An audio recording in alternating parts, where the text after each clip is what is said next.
Hi, hello, good morning mga tita. Magluluto tayo ngayon ng salmon and its raw rice bowl. So, ang una natin gagawin is magpapakulo tayo ng mirin, Japanese sake at toyo. Alam niyo ba kung bakit natin pinapakuluan siya mga tita? Kasi baka kasi malasing yung mga pinagsisilbihan natin. Kasalanan pa natin, di ba? Tayo na nga nagpapakain, tayo pa may kasalanan. So, ingat-ingat din. So, sindihan mo lang siya dyan mga tita, tapos hayaan mo lang siyang kumulo, 'di ba?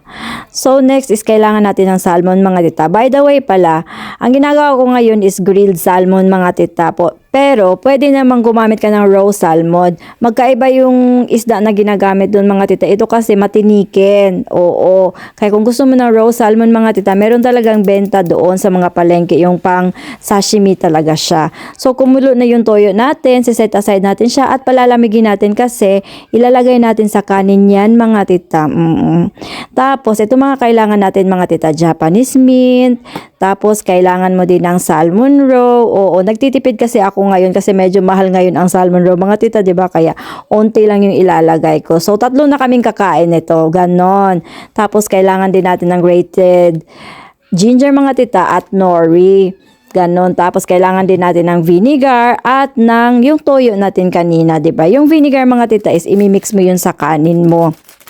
Tapos, ito yung mga procedure mga tita.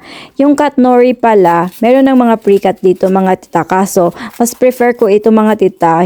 Ako yung nagka-cut ng para sa rice bowl ko mga tita para malalasahan ko siya talaga. Pero pag tinamad ako mga tita, yung pre-cut na yung ginagamit ko. Oo. Pag ganito kalalaki, malalasahan mo talaga siya.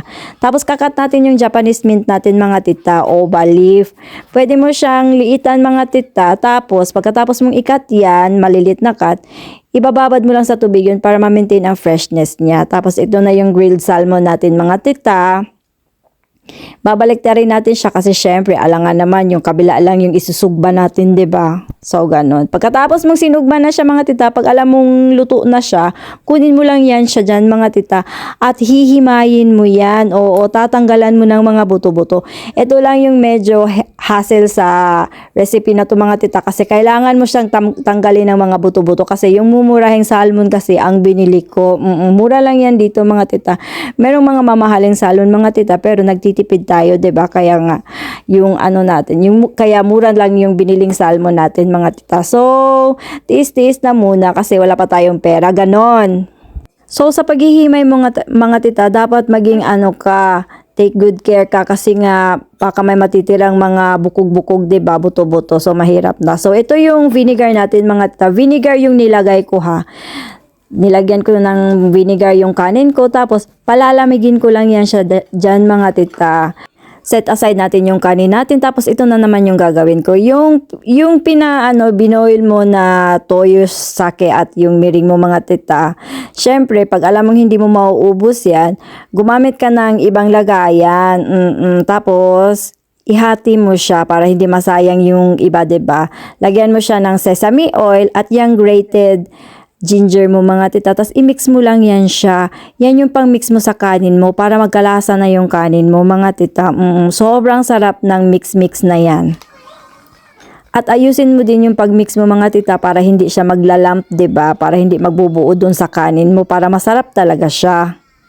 So kapag okay na siya mga tita, ilalagay mo na siya sa kanin mga tita at dapat malamig na yung kanin mo para hindi basa-basa ang resulta niya. O dapat malamig na kanin na yung paglalagyan mo. So ganyan lang siya mga tita. Wag naman yung sobrang lamig ha. Yung tamang lang body temperature o ganon. May body temperature pa talaga.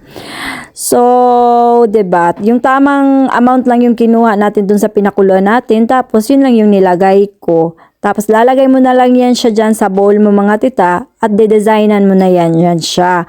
Ang una mong gagawin is lalagyan mo ng nori yung kanin mo doon sa bowl mo.